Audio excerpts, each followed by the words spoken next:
आप लोगों को जो ये इंटरव्यू देख रहे हैं उन्हें ये बताना चाहेंगे कि वक्फ का मतलब क्या होता है? देखिए, वक्फ का मतलब ये होता है कि अल्लाह की राह में अपनी जाती मिल्कियत, जो आपकी खुद की मिल्कियत हो, अगर विरासत में मिली तो जितना हिस्सा आपको मिला सिर्फ उसी को आप वक्फ कर सकते हैं, और अगर आपकी जर खरीद है तो आप उसको वक्फ कर सकते हैं। ये कंडीशन तो पहले जरूरी है। फ्री वक्फ होना चाहिए, बिना किसी दबाव के वक्फ होना चाहिए, आप पे कोई प्रेशर नहीं होना चाहिए। दूसरी बात ये है कि वक्फ अल्लाह की राह में किया जाता है कि अल्लाह के नाम पे प्रॉपर्टी वक्फ हो गई। अब अल्लाह के नाम पे वक्फ प्रॉपर्टी होने का मतलब यही है कि अल्लाह की मखलूक के काम आए। किस मखलूक के? जो जरूरतमंद मखलूक है। तो उसलिए उसके अंदर 3 ऑब्जेक्ट होना बहुत जरूरी है, रिलीजियस, चैरिटेबल एंड पायस। ये 3 ऑब्जेक्ट वक्फ के मैंडेटरी हैं। ये ऑब्जेक्ट होंगे और ये ऑब्जेक्ट फुलफिल भी होने चाहिए। क्या तो प्रॉपर्टी रिलीजियस पर्पज से इस्तेमाल हो, चैरिटेबल पर्पज से इस्तेमाल हो, पायस पर्पज से इस्तेमाल हो। ये 3 ही है। इसके अलग जाकर के अगर किसी मकसद के लिए वक्फ किया जा रहा है तो वक्फ नहीं है, किसी के दबाव में वक्फ किया जा रहा है तो वो इनवैलिड है।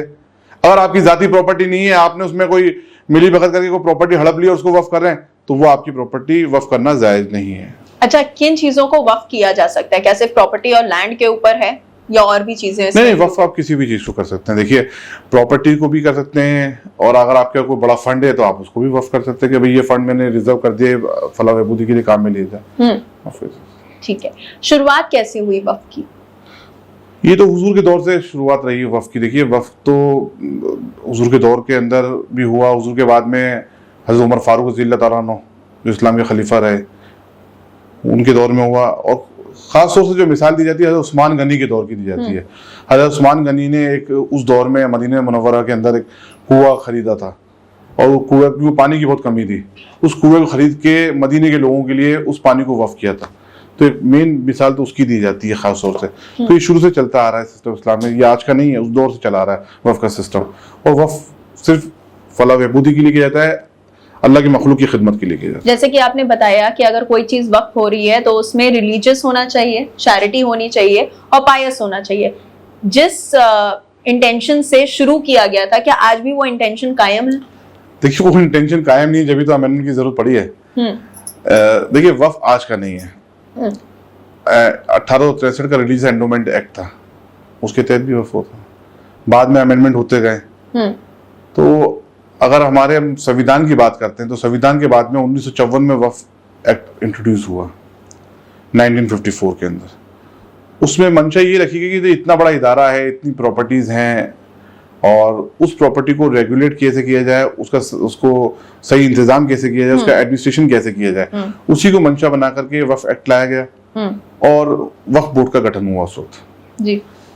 उसके बाद में 1960 के अंदर सेंट्रल वक्फ काउंसिल भी कायम हुआ अमेंडमेंट करके, उसके बाद में भी अमेंडमेंट होते गए।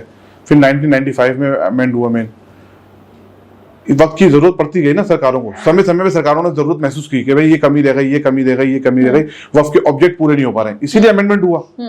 आज भी सरकारों ने, अच्छा 2013 में जब वक्फ अमेंडमेंट हुआ, मेरे ख्याल से उसको के रहमान खान साहब थे शायद मिनिस्टर, उसको भी वक्फ की जरूरत महसूस की, इसलिए अमेंडमेंट किया। उसके फौरन बाद भी वक्फ के अंदर अमेंडमेंट की जरूरत महसूस की गई थी। मैं भी उस कई मीटिंगों में उस वक्त शामिल हुआ हूँ, वक्फ अमेंडमेंट की बातें चलती रही उस वक्त भी, क्योंकि जरूरत महसूस की गई भाई अभी ये कमी रह गई, ये कमी रह गई, उस इंसान बना रहा है कानून, तो ऑब्जेक्ट पूरे नहीं हो पा रहे हैं, इसलिए तो अमेंडमेंट की जरूरत पड़ी। आज उन ऑब्जेक्ट को फुलफिल करने के लिए ही अमेंडमेंट किया गया है। और जो इतनी लंबी डिबेट पार्लियामेंट में चली है, उसमें सिर्फ वक्फ के ऑब्जेक्ट को इंप्लीमेंट करने के लिए, एग्जीक्यूट करने के लिए ही डिबेट हुई है कि भाई इस मकसद के लिए हम लाएं। ठीक है, वो पक्ष विपक्ष एक डेमोक्रेसी का हिस्सा है, विपक्ष ने अपनी बात रखी, लेकिन जिस तरीके से मंत्री जी ने, गृह मंत्री जी ने अपनी बात को खुल करके बताया कि हमारा मकसद क्या है, तो उनका मकसद यही था कि वक्फ के जो 3 ऑब्जेक्ट है, रिलीजियस, चैरिटेबल एंड पायस, इसको किस तरीके से फुलफिल किया जाए, इसको किस तरीके से एग्जीक्यूट किया जाए।